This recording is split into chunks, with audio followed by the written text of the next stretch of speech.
অ্যাকাউন্টে ঢুকেছে, তাহলে ব্যাংক আমাদেরকে তথ্য দিয়ে দেবে। যখন আমি তথ্য পাবো তখন আমি তথ্যে কি দেখবো, আকাশের অ্যাকাউন্টে টাকা ঢুকেছে। তোমার ফাঁসবে কে? আকাশ। কেন ফাঁসবে? ওই যে অ্যাকাউন্ট ভাড়া দিয়েছে এবং কোর্ট চাই প্রমাণ। প্রমাণ কার নামে আছে? আকাশের। তাহলে 10,000 টাকার লোভে ও অ্যাকাউন্ট দিয়েছিল। এইবার ওকে যদি বলা হয় যে তুমি প্রমাণ করো তোমার অ্যাকাউন্টে টাকা ঢোকেনি, ও প্রমাণ করতে পারবে? পারবে না, কারণ ওর অ্যাকাউন্টে তো টাকা ঢুকেছে, অস্বীকার করতে পারবে না। তো খুব সাবধান। লেয়ারের যে কথাটা বলছিলাম, আমি ফার্স্ট লেয়ার, আমার অ্যাকাউন্টে টাকা ঢুকেছে। যারা ফ্রড করছে তারা কি করে, একটা অ্যাকাউন্টে টাকা রাখে না, 1 লাখ টাকা দিলে 3খানা অ্যাকাউন্টে টাকা ঢুকিয়ে দেয়। তাহলে আমার অ্যাকাউন্ট থেকে ইফতিকারের অ্যাকাউন্টে টাকা ঢোকালো, ওটা হয়ে গেল সেকেন্ড লেয়ার। সেই টাকাটা ওর অ্যাকাউন্টেও রাখলো না, ইফতিকারের অ্যাকাউন্ট থেকে রহমতুল্লার অ্যাকাউন্টে টাকাটাকে ঢুকিয়ে দিল। তাহলে রহমতুল্লাহ হলো থার্ড লেয়ার। রহমতুল্লার অ্যাকাউন্ট থেকে আবার আরেকজনের অ্যাকাউন্টে ঢুকিয়ে দিল, সেটা হয়ে গেল ফোর্থ লেয়ার। পরপর 1 2 3 করে যতগুলো অ্যাকাউন্ট যাবে সেগুলো একটা একটা করে লেয়ার বাড়ে। এবার যখন তদন্ত করা হয়, তদন্ত ক্ষেত্রে ফার্স্ট লেয়ার বা সেকেন্ড লেয়ার এই সমস্ত লেয়ারগুলো বেশি গুরুত্ব পায়, কারণ জানি এই অ্যাকাউন্টগুলোতে যে টাকাগুলো ঢোকে সেটা বেশিরভাগ ক্ষেত্রে ফ্রডের টাকাই হয়। এবার আমি কি মনে করলাম, ফার্স্ট লেয়ার মানে আমি টাকাটা নিয়েছি আমার অ্যাকাউন্টে ফ্রড করে, আমার অ্যাকাউন্ট থেকে ইফতিকারকে দিচ্ছি টাকাটা। ইফতিকারও আমার সঙ্গে জড়িত আছে এই জালিয়াতির ঘটনায়। এবার ইফতিকার কি করলো, ওই টাকাটা ওর অ্যাকাউন্টে, আকাশের অ্যাকাউন্টে পাঠিয়ে দিল।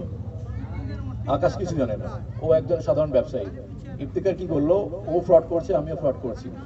ইফতিকার একটা মোবাইল কিনলো, ওর অনলাইনে কোনো মোবাইলের দোকান আছে আকাশে। ইফতিকার কি করলো, একটা মোবাইল কিনলো আকাশের দোকান থেকে, কিন্তু অনলাইনে টাকাটা ওকে দিল।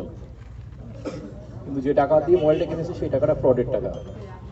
এই ক্ষেত্রে কি হবে, এই ক্ষেত্রে কি আকাশ ফাঁসবে? ও দোকানদার, দোকানে ব্যবসা করে খায়, ও জেনুইন দোকানদার আছে, মোবাইল বিক্রি করেছে, অনলাইনে লেনদেন সরকারি বলেছে লেনদেন করতে সুবিধার জন্য। তো একটা মোবাইল বিক্রি করে টাকাটা নিয়েছে। টাকাটা কে দিয়েছে? ইফতিকার দিয়েছে। টাকাটা কিসের? ফ্রডের টাকা। তাহলে আকাশ কি ফাঁসবে? প্রাথমিকভাবে মনে হবে যে না ও দোষী।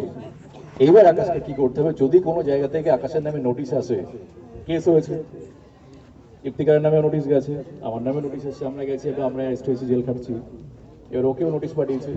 এইবার আকাশ তখন কি করবে, ও বলবে স্যার আমার দোকান আছে, জিনোই নামে ব্যবসা করে খাই, কোনো একটা জায়গা থেকে টাকা ঢুকতে পারে ফ্রডের টাকাটা, কিন্তু আমি দোষী নই।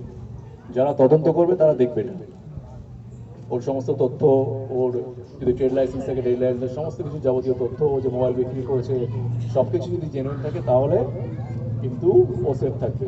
একটা যেটা সমস্যার মধ্যে পড়বে সেটা হচ্ছে, যে টাকাটা ঢুকেছিল সেই টাকাটা কিন্তু তখন আবার পাবে না, যেহেতু ওটা ফ্রডের টাকা।